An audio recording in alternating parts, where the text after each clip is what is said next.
All right, Joe, let's start with the Sunday night matchup with the Vikings.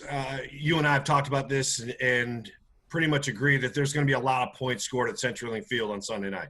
Yeah, it's more of the same, right? I think we keep talking about, well, what's the keys to the game? What's it going to look like? And I think we know the recipe for the Seahawks at this point. They've played 4 games, and by and large, they've all looked very similar. The Seahawks have an offense that can flat out outscore pretty much anybody, at least to this point from what we've seen. They've played some pretty darn good offenses, right? With Dallas, with Atlanta, with New England. And so you also have seen that their defense is going to give up their fair share as well and just make those couple of plays to help shift the game in Seattle's favor, whether it's a big sack, a third down stop, or a clutch takeaway. And so, given that the over under is set at a whopping 57 points in this one, I think it makes sense. You look back to last year, the Seahawks beat the Vikings on Monday Night Football, and they scored 60 plus. So you'd expect more of the same in this matchup as well. Yeah, here's my thing with the Vikings. When I see them on the schedule and they're coming to Seattle, it's to me, it's like, you know, you might as well have the Jaguars coming to Seattle. The Vikings, Russell's 6-0 against them. This game doesn't excite me at all because I feel like we already know the outcome. It doesn't. You can put the stats out the window. The Vikings are just they just come out here and they just lay an egg at CenturyLink Field. And so to me, you know, they're going to be. I guess the Seahawks are going to be wearing those green jerseys again, which they seem to always wear when they play the Vikings in prime time. And this matchup to me, when you throw Kirk Cousins out there and the underachieving Vikings on prime time, although I will say that he is much better on Sunday Night Football than he is on Monday Night Football, so he has that going for him. I think he's 4-2 on Sunday night. But Joe, this game just seems like, can the Vikings really come out here and make it a game? Well, it's interesting. The Vikings, at least this season so far, have had a very similar recipe as the Seahawks.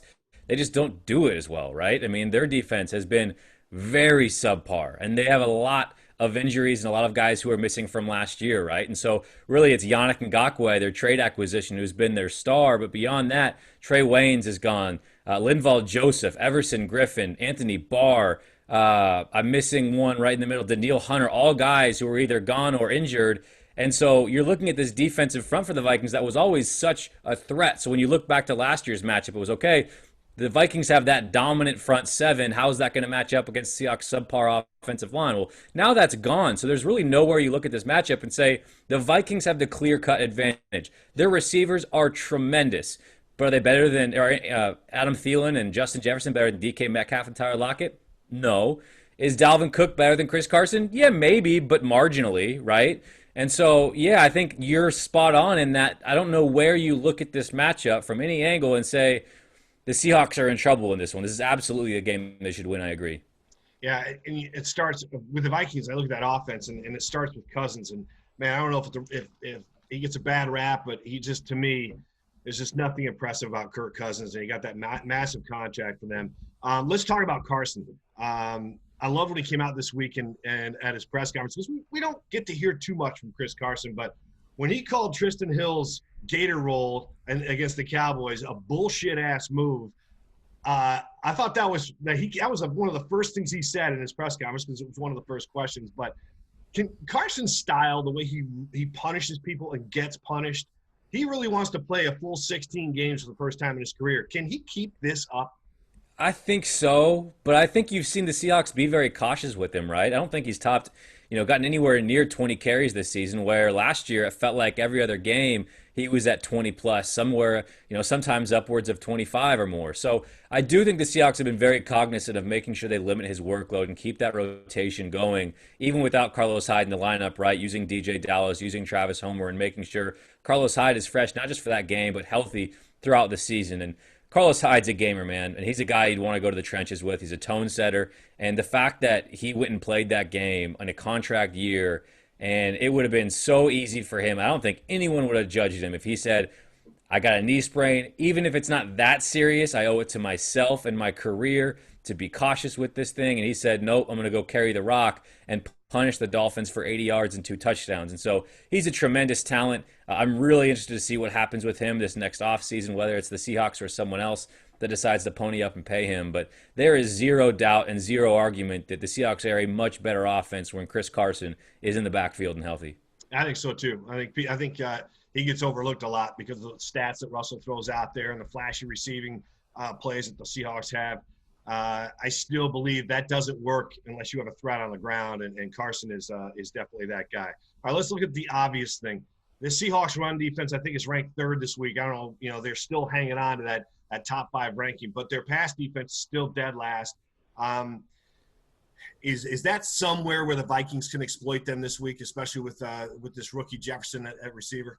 I think if you're the Seahawks, you're hoping to get an early lead, and then you just make Kirk Cousins beat you. And obviously, it's a benefit to him that he's not going to have 70,012 screaming at him, which I think you saw last year was an issue. But the Vikings' offensive line, from a pass protection standpoint, has been a mess. And while Kirk Cousins is a roller coaster ride in and of himself, he hasn't gotten a ton of help from the guys up front. And so you make them stray away from the ground and pound game with Dalvin Cook, because that's what they want to do. And if you get up 2 scores, you just can't do it, right? And that's the thing, is this is a really interesting matchup, because the Vikings' strength is going against the Seahawks' strength, where teams have struggled to run the football, but they haven't had to, right? Why run it for 3.5 yards when you can chuck it around for explosives all game long? And that's what, by and large, through 4 games, opponents have been able to do. And so I think this is going to be the first time where you really see a team dedicate itself to the running game for an entire game, all 4 quarters.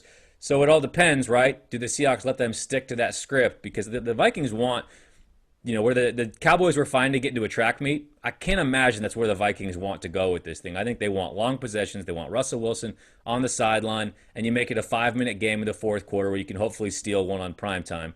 That, to me, is the recipe, and I think the Vikings' real only chance to win. You see this game either way going down to the last play?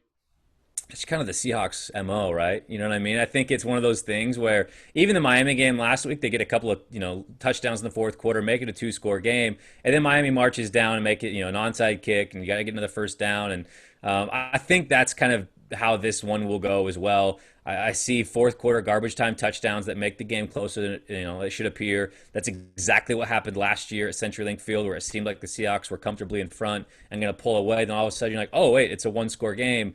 All of a sudden you got to make a play or 2 to put this thing on ice. And so I wouldn't be surprised if that's how things shape up here at CenturyLink Field on Sunday as well. Okay, so that pretty much covers it. I mean, you think the Seahawks are going to win, but then it'll be a close game. Do the Seahawks have the capability of blowing anybody out? I mean, I love the stars they have on defense. KJ Wright played out of his mind last week. He's had really a great start to this season, but I don't know if they, with that defense. This is why they struggle, in my opinion, right? Did you watch the Eagles-Niners game? Yeah. So the end of that Niners game, when the Niners are driving, the Eagles pass rush was winning on every single down dominantly. And you don't see that from the Seahawks pass rush, where they're dropping back and they're going to go, and you can't get pressure with a 4-man front. And that's what leads to these quick march down the field, touchdown. And so that, to me, is why, if you're going to have a 2-score lead, you need a pass rush to seal the deal. And I just don't know if they have that, right? I don't know if they have that guy who you can count on. He's going to win in this moment, because that's what he does and that's what he's here for. So that's why I would be hesitant to say ever that the Seahawks are going to blow anybody out. All right, lastly, the green jerseys. Are you a fan of the green jerseys? The action green, I dig them. Yeah, I don't know if I liked the combo last year with the blue and the green, but sure, I like them. I'll buy in. Okay. All right. So that said, because me at first I'm like, whatever. It's just the way it is. What I'd like to see them do is bring back the throwbacks. Like the original Seahawks with the big old numbers and the silver helmets, and I keep asking, are they ever going to have a throwback like they let the Steelers have it, the Packers have it, and some of those, the Broncos even, some of those uniforms are particularly ugly. But would you like to see them bring back something where, the uniforms you were watching when you were a kid? Oh, I mean, you've seen the photoshops of Russell Wilson in the throwback uniforms. The big issue with the Seahawks is, where with other teams it doesn't matter as much, is it's a different helmet. And right now, NFL rules prohibit having more than one helmet. And there's been rumors that rule could be going away, which would open the door for the Seahawks to wear those throwbacks and, get Tyler Lockett and DK Metcalf, looking like Steve Largent out there, and Russell Wilson looking like Dave Craig. So I think that would be awesome. I think everyone would dig that. I think the players would absolutely love it, but there is a noticeable roadblock that they have to get through before that can become a reality. It's just one game, man. Just Just let him I do know. one The game. NFL is the no fun league sometimes when it comes to dress and apparel and touchdown celebrations and having fun in general. And so, yeah, I think everyone would love to see that at some point during Russell Wilson's career. And I think you bring the legends back at CenturyLink Field and you make a whole thing of it. And man, that would be just a lot of fun. Yeah, I agree with you 100%. All right, Joe. Thanks, man. We'll talk next week. Hey, Paul, good stuff, man. Appreciate it.